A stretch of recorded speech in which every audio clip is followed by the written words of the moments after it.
అందరికీ నమస్కారం. మా దినవిహి ఛానల్ అందరికీ స్వాగతం చెబుతుంది. ఈనాటి ముఖ్య విషయం, ప్రజాస్వామ్యంలో అతి పవిత్రమైన పదం ప్రశ్న. ఆ ప్రశ్నించడమే ప్రజాస్వామ్యానికి బలమైన పునాది. అటువంటి బలమైన పునాదిని తన పార్టీకి పునాదిగా తీసుకుని నేను ఒక పార్టీ ప్రారంభిస్తున్నాను అని కొణిదెల పవన్ కళ్యాణ్ గారు రాష్ట్రం అంతా తిరిగి గర్జించారు, చెప్పారు. నా పార్టీకి పునాది ప్రశ్నించడము, నేను అవినీతిపై ప్రశ్నిస్తాను, అన్యాయంపై ప్రశ్నిస్తాను, అధర్మాన్ని ప్రశ్నిస్తాను అని చెప్పారు. చెప్పడం కాదు, గర్జించారు. అటువంటి గర్జనలతో ప్రారంభించిన పార్టీ జనసేన పార్టీ 2024 ఎన్నికలలో తెలుగుదేశం పార్టీ, భారతీయ జనతా పార్టీలతో కలిసి ఉమ్మడిగా ఎన్నికల్లో పోటీ చేసి ఘన విజయాన్ని సాధించారు. 164 సీట్లతో 175 సీట్లకు గాను 164 సీట్లతో ఘన విజయం. ప్రజలు సంతోషించారు. 2019-2024 మధ్యన జరిగిన పాలన విధ్వంసక పాలన, అరాచక పాలన, అన్యాయపు పాలన, అధర్మ పాలన దృష్టిలో పెట్టుకుని ప్రజలు విసిగిపోయి కూటమి ప్రభుత్వాన్ని తీసుకొచ్చారు. ప్రజలు చాలా సంతోషించారు. మన రాష్ట్రం చాలా అభివృద్ధి చెందుతుంది ఇక అని.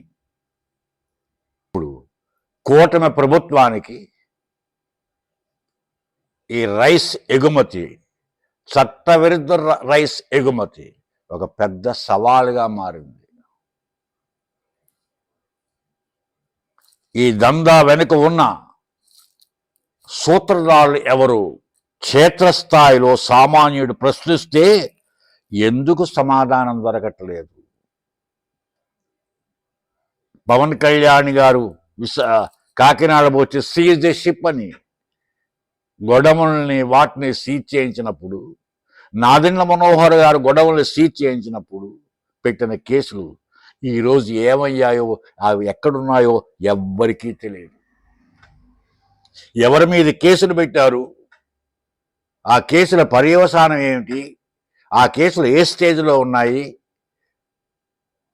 ఆ చట్ట విరుద్ధ వ్యాపారం చేసిన మనుషులను అరెస్ట్ చేశారా, ఆ అధికారులను ఏం చేశారు, దీంట్లో ఎవరి పాత్ర ఏమిటి అన్నది ఈ రోజు వరకు తేలలేదు. దాని మీదే ఈరోజు విశ్లేషణ. ఈ అక్రమ రవాణా కథ కాకినాడ పోర్టు దగ్గరే మొదలైంది. కూటమి ప్రభుత్వం అధికారంలోకి వచ్చిన కొద్ది కాలానికి కాకినాడ నుంచి ఆఫ్రికాకు ఈ పీడిఎస్ రైస్ అక్రమ రవాణా జరుగుతోంది, ఎగుమతి జరుగుతోంది. చట్టవిరుద్ధంగా ఎగుమతి జరిగి వేల కోట్ల రూపాయలు సంపాదిస్తున్నారు అన్న విషయం బయటపడింది. నాదెండ్ల మనోహర్ గారు కాకినాడ వచ్చి అనేక గొడవలను చెక్ చేసి ఆ గొడవల్లో ఉన్న రైస్ని సీజ్ చేశారు. మంచిది. ప్రజలు అనుకున్నారు ఇంకా మాఫియా, రైస్ మాఫియా ఆటలు సాగవు అని చాలా సంతోషించారు. ఆయన వచ్చే తనిఖీ తర్వాత మన డిప్యూటీ చీఫ్ మినిస్టర్ గౌరవనీయులు పవన్ కళ్యాణ్ గారు వచ్చారు. ఆయనకు వచ్చినప్పుడు తెలిసింది స్టెల్లా పనామా అనే బోర్డర్లోకి ఈ బియ్యం లోడ్ అవుతోంది అని తెలుసుకుని ఆ షిప్ని సీజ్ ద షిప్ అని ఒక సినిమా డైలాగ్లో చెప్పి గర్జించారు. అప్పుడు అనుకున్నారు ప్రజలు, ఈ బియ్యం మాఫియా ఆటలు ఇంకా సాగవు అని ప్రజలు చాలా సంతోషించారు. కాకినాడ పేరు రాష్ట్ర దృష్టిని ఆకర్షించింది. పవన్ కళ్యాణ్ గారు గోదాములు చెక్ చేశారు, నాదెండ్ల మనోహర్ గారు చెక్ చేశారు, ఆ రైస్ను సీజ్ చేశారు. ప్రజలు అనుకున్నారు ఇంక ఎటువంటి పరిస్థితుల్లో ఈ బియ్యం మాఫియా ఇంకా జరగదు, వాళ్ళ ఆటలు సాగవు, మన రాష్ట్రానికి మంచి రోజులు వచ్చాయి అని ప్రజలు అనుకుని చాలా చాలా చాలా సంతోషించారు. ఒకవైపు కాకినాడలో ఆ విధంగా జరుగుతుంటే, మరొక వైపు కృష్ణా జిల్లా మచిలీపట్నంలో అంతకంటే పెద్ద షాకింగ్ ఘటన జరిగింది. మాజీ మంత్రి వైఎస్ఆర్సీపీ నాయకులు పేర్ని నాని గారు వారి భార్య పేర కట్టిన ఒక గొడవ, జయసుధ గారి పేరు కట్టిన గొడవన్లో సివిల్ సప్లైస్ అద్దెకి తీసుకున్న ఆ గొడవన్ని దానిలో బియ్యం స్టాక్ పెట్టింది. ఎంత పెట్టారు? దాదాపు 248 మెట్రిక్ టన్నుల ధాన్యం పెట్టారు. అంటే 7,500 బియ్యం బస్తాలు. నెలవారీ ఎంక్వైరీలో అధికారులు ఆ గొడవను ఎంక్వైరీ చేయడానికి వెళ్తే అక్కడ బియ్యం మాయమైపోయింది. నో బియ్యం లేదు అక్కడ గొడవలో. ఎవరికి తెలియదు ఆ బియ్యం ఎక్కడికి వెళ్ళిందో.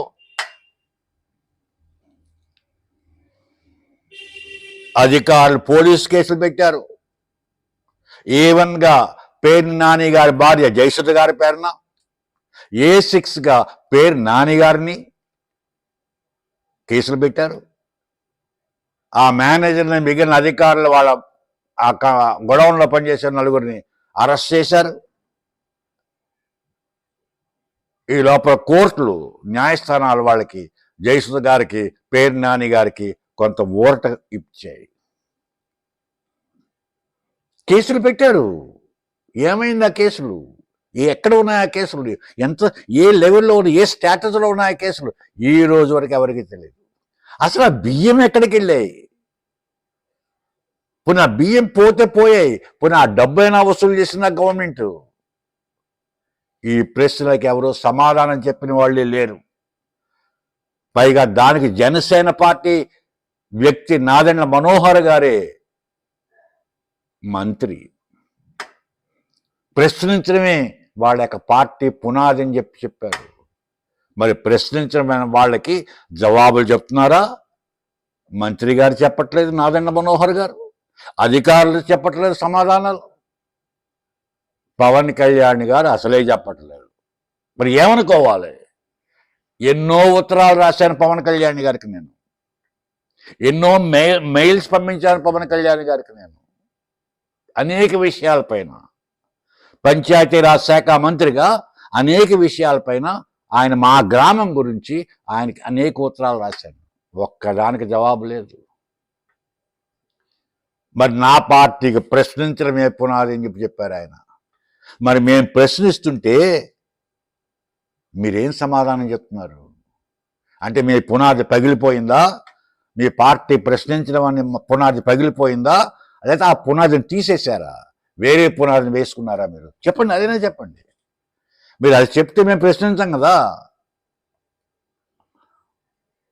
అసలు బియ్యం ఎక్కడికి వెళ్ళాయి? ఆ గొడవలో బియ్యం, జయసుధ గారి గొడవ నుంచి బియ్యం ఎక్కడికి వెళ్ళాయి? ఎవరి చేతిలోకి వెళ్ళాయి? అది అమ్మిన డబ్బు ఎవరు తీసుకున్నారు?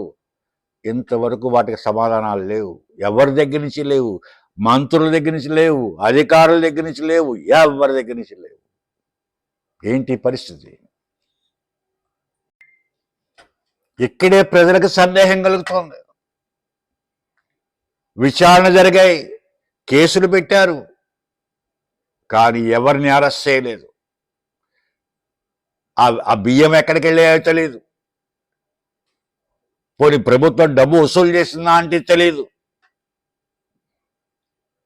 ఎవరు ఎన్ని కేసులు పెట్టారో తెలియదు. ఆ కేసులు ఏ స్టేటస్లో ఉన్నాయో తెలియదు ఎవరికి. ఎవ్వరు దేనికి జవాబు చెప్పట్లేదు. No responsibility, no accountability. ప్రజలు ఏమనుకోవాలి ఇప్పుడు? పవన్ కళ్యాణ్ గారి గురించి ఏమనుకోవాలి, జనసేన పార్టీ గురించి ఏమనుకోవాలి, నాదెండ్ల మనోహర్ గారి గురించి ఏమనుకోవాలి, అధికారులు సివిల్ సప్లైస్ డిపార్ట్మెంట్లో పనిచేస్తున్న ఉన్నతాధికారుల గురించి ఏమనుకోవాలి, జిల్లా కలెక్టర్ల గురించి ఏమనుకోవాలి, వీటన్నిటి మీద అధికారైన చంద్రబాబు నాయుడు గారి గురించి ఏమనుకోవాలి. ఇది ఎటువంటి పరిపాలనలో ఉంది ఇప్పుడు తెలుసుకోవాలి, ప్రజలకు చెప్పాలి. ఎవరు చెప్తారు, ఎవరు జవాబు చెప్తారు ప్రజలకి? ప్రజలంటే లెక్క ఉంటే, ప్రజల మీద ప్రేమ ఉంటే, ప్రజల బాగోగుల మీద చిత్తశుద్ధి ఉంటే, ప్రజలు అడిగిన ప్రశ్నలకి మంత్రులు అధికారులు జవాబులు చెప్తారు. కానీ ఈ రోజు వరకు ఏ మంత్రి జవాబు చెప్పట్లేదు, ఏ అధికారి జవాబు చెప్పట్లేదు. అంటే కారణం, అధికారంలోకి వచ్చిన వెంటనే తమ పునాదులను తామే మర్చిపోయారు మంత్రులు. ప్రశ్నించడమే పునాది అని చెప్పిన పార్టీ అధికారంలోకి వచ్చిన తర్వాత ఆ పునాదినే మర్చిపోయింది. అవినీతిపై జీరో టాలరెన్సీ అన్న తెలుగుదేశం పార్టీ నినాదము అధికారంలోకి వచ్చిన తర్వాత అది కనపట్టలేదు. ఇప్పుడు ఏమనుకోవాలి ప్రజలు? ఈ కేసులు ఇవన్నీ కూడా ఖాళీ పత్రికా ప్రకటనలకైనా అడావిడి, ఒకటి రోజు మొదటి రోజు 2 రోజు 3 రోజులు అడావిడి, పత్రికా ప్రకటనలు, ప్రెస్ మీట్లు అయిపోయింది. తర్వాత మళ్ళీ అసలు ఈ గొడవే కనపడదు. ఆ బియ్యం ఎక్కడికి పోయాయో తెలియదు, ఆ అవినీతి పనులు చేసిన అధికారులు ఎవరో తెలియదు, ఆ వ్యాపారంలో చేసిన మాఫియా గ్యాంగ్ ఎవరో తెలియదు. తెలుసు, మనకి ప్రజలకి తెలీదు, కానీ అధికారంలో ఉన్న మంత్రులకు తెలుసు, అధికారులకు తెలుసు, అందరికీ తెలుసు. ఏంటిదంటే అందరూ కాకపోయినా దీంట్లో కొంతమంది అధికారులు వెళ్ళవలసిన వాళ్ళకి అన్నీ వెళ్ళిపోతున్నాయి ఈ వ్యాపారస్తుల దగ్గర నుంచి. అలాగే రాజకీయ నాయకులకు కూడా, కొంతమంది రాజకీయ నాయకులు కూడా ఎవరి వాటాలు వాళ్ళకి వెళ్ళిపోతున్నాయి. వెళ్ళిపోయినప్పుడు ప్రశ్నలేంటి, జవాబులేంటి, పునాదులేంటి? అవేముండవు.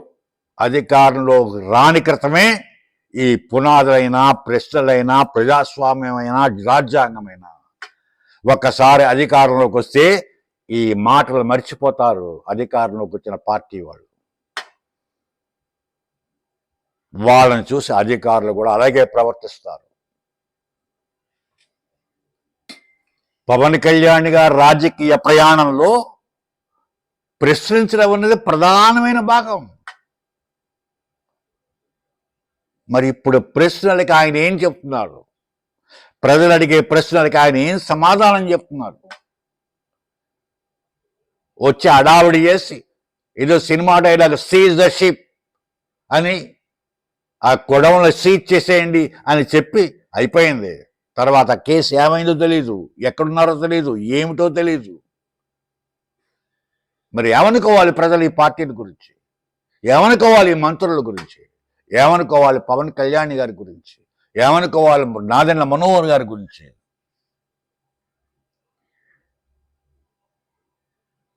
ఎన్ని వేల కోట్ల రూపాయలు ప్రజాధనం వృధా అవుతోంది. ప్రజలకు చెందవలసిన బియ్యం ఏమవుతోంది? ఎక్కడికి వెళ్ళిపోతుంది ఈ బియ్యం? ఎన్ని వేల కోట్ల రూపాయలు ఈ మాఫియా వ్యాపారస్తులు సంపాదిస్తున్నారు? దానికి కారణం ఎవరు? అటువంటి సంపాదనకి సహకరించిన అధికారులు ఎవరు? అటువంటి సంపాదనకి సహకరించిన రాజకీయ నాయకులు ఎవరు? ప్రజలకు, మీకు నాకు తెలియదు, కానీ అధికారులకు తెలుసు. ఎవరు అన్నది అధికారులకు తెలుసు, ఎవరు అన్నది మంత్రులకు తెలుసు. అడావుడి చేయడము తెలుసు మంత్రులకి, అడావుడి చేయడము తెలుసు అధికారులకి. 2-3 రోజులు అడావుడి, పత్రికల వాళ్ళు కూడా, మీడియా కూడా 2-3 రోజులు అడావుడి. వాళ్ళకి వచ్చేది వాళ్ళకు వస్తుంది, అయిపోయింది, క్లోజ్. తర్వాత ఎవరి దారి వాడిదే, ఎవరి గొడవ వాడిదే, మళ్ళీ రెండో ఇష్యూ, వేరే ఇష్యూ. ఇది పక్కన పెట్టేయడమే. మరి మాఫియాని అరికెట్టే వాళ్ళు ఎవరు? ప్రజలకు మంచి చేసే వాళ్ళు ఎవరు? ఎక్కడున్నారు వాళ్ళు? ప్రజల దగ్గర నుంచి 15 రూపాయలకి 16 రూపాయలకి కొంటున్నారు రైస్ బియ్యం. అది తీసుకెళ్ళి రీసైక్లింగ్ చేస్తున్నారు. చేసి 80 రూపాయలు, 100 రూపాయలకి, 200 రూపాయలకి ఇతర దేశాల్లో అమ్ముతున్నారు. ఇన్ని వేల కోట్ల రూపాయలండి. ఎవరి సొమ్ము ఇది? మంత్రులకి సిగ్గు శరం ఉండాలి కదండి. ఇది తప్పు పని చేస్తున్నాం, మనం వీళ్ళని శిక్షించాలి, మాఫియాని ఆటలు సాగనివ్వకూడదు అనే పట్టుదల మంత్రులకు ఉండాలి కదండి. వీళ్ళు చెప్పిన నీతివంతమైన కబుర్లు చెప్పే కదా ప్రజలు వీళ్ళకి ఓటేశారు. మరి అధికారంలోకి వచ్చిన తర్వాత ఏమైందా నీతి? ఏమైందా స్లోగన్స్? అర్థాలు ఏమయ్యాయి? అధికారంలో ఉంటే ఒకలా ప్రవర్తించి, అధికారంలో లేకపోతే ఇంకోలా ప్రవర్తిస్తాయా ఈ రాజకీయ పార్టీలు? చాలా తప్పు. ముఖ్యంగా పవన్ కళ్యాణ్ గారు, మీరు చాలా చాలా చాలా మాటలు చెప్పారు, గర్జిస్తూ చెప్పారు మాటలు. కానీ ఇప్పుడు మీ మాట మీరే నిలబెట్టుకోలేకపోతున్నారు. ఇంకా మిమ్మల్ని ఎలా నమ్మాలి? ఎందుకు నమ్మాలి?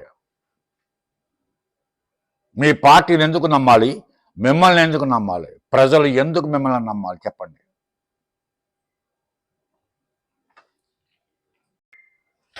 ప్రజలు నిరాశలో ఉన్నారండి. పవన్ కళ్యాణ్ గారు, మీరు అధికారంలోకి వచ్చిన వెంటనే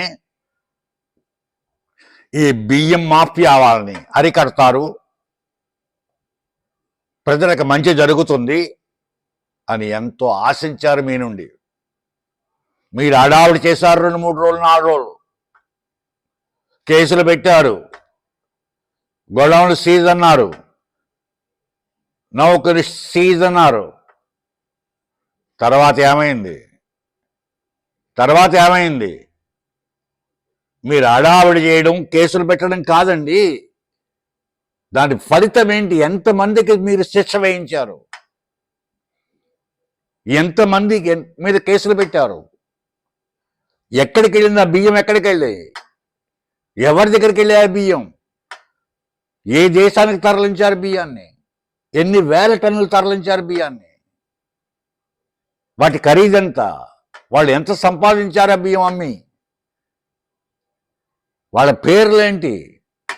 ఇవన్నీ బయట పెట్టాలి కదండి పవన్ కళ్యాణ్ గారు.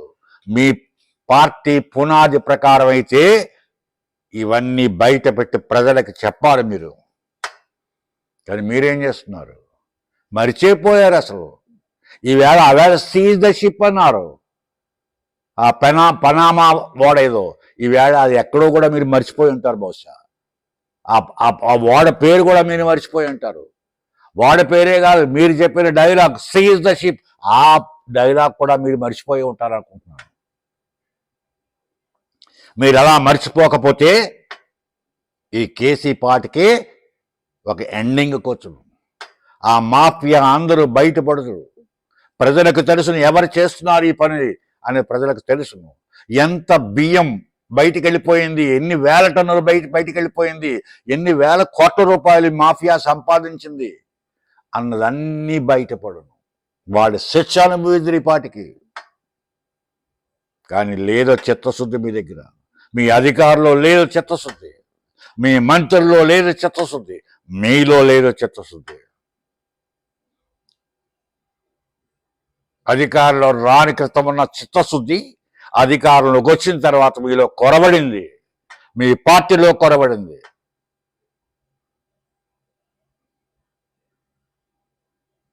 ఇదా పరిపాలన అంటే?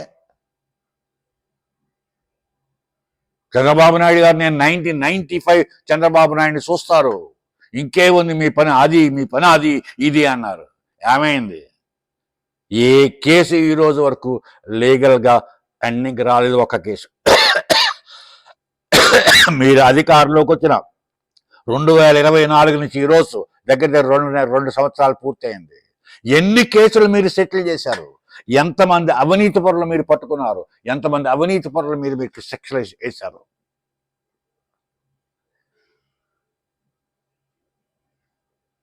ప్రశ్నలకు సమాధానం ఏం లేదు. అడిగినా ఎవరు చెప్పరు. ఏంటి మీ పరిపాలన? ఇది ప్రజాస్వామ్యం అన్నారు మీరు. మేము అన్ని ట్రాన్స్పరెంట్గా చేస్తామన్నారు. ఏది ట్రాన్స్పరెన్సీ? ఎక్కడుంది ట్రాన్స్పరెన్సీ?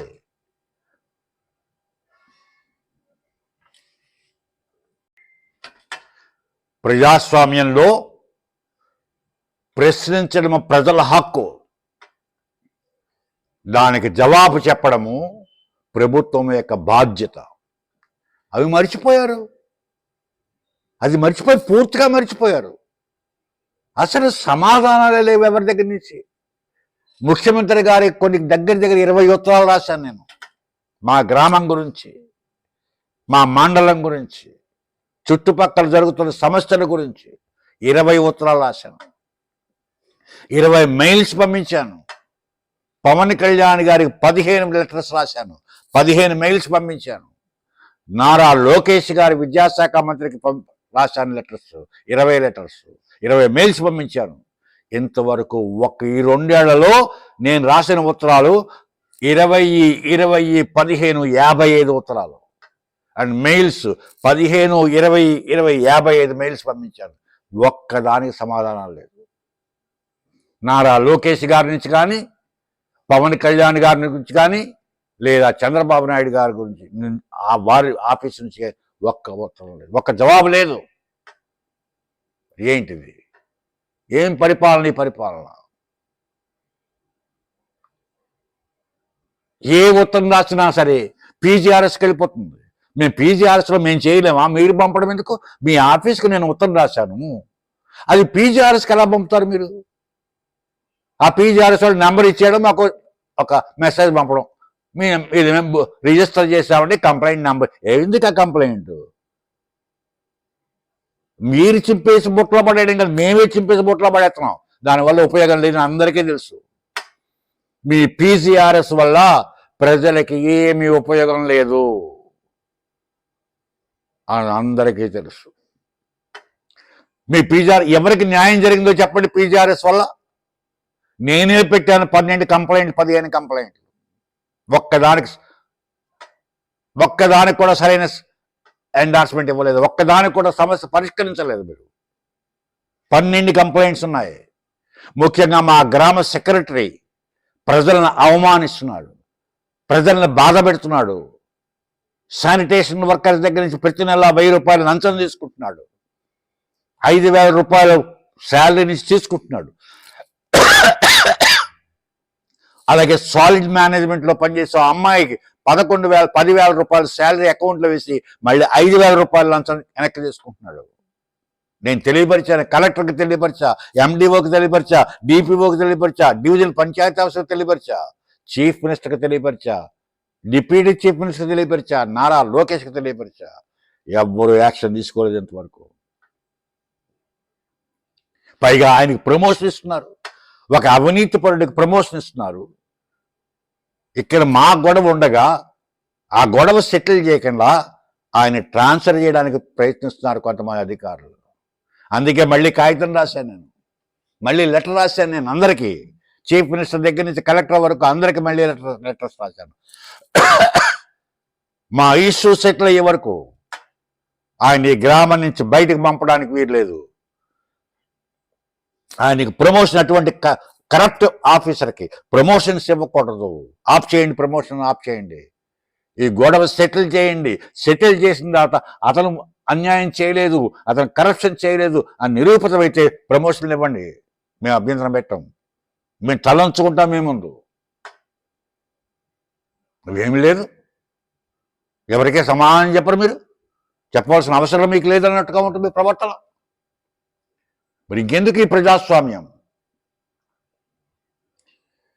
అలాగే ఈ రేషన్ బియ్యంపై, ఈ అవినీతి దందాపై నేను ప్రజలందరినీ కోరుతున్నాను, ఈ వీడియోని అందరికీ షేర్ చేయండి, మీ స్నేహితులకి, ప్రజలందరికీ షేర్ చేయండి, అందరి లైక్ చేయండి, దయచేసి లైక్ చేసి అందరికీ షేర్ చేయండి. అందరికీ తెలియాలి, ప్రజలందరికీ తెలియాలి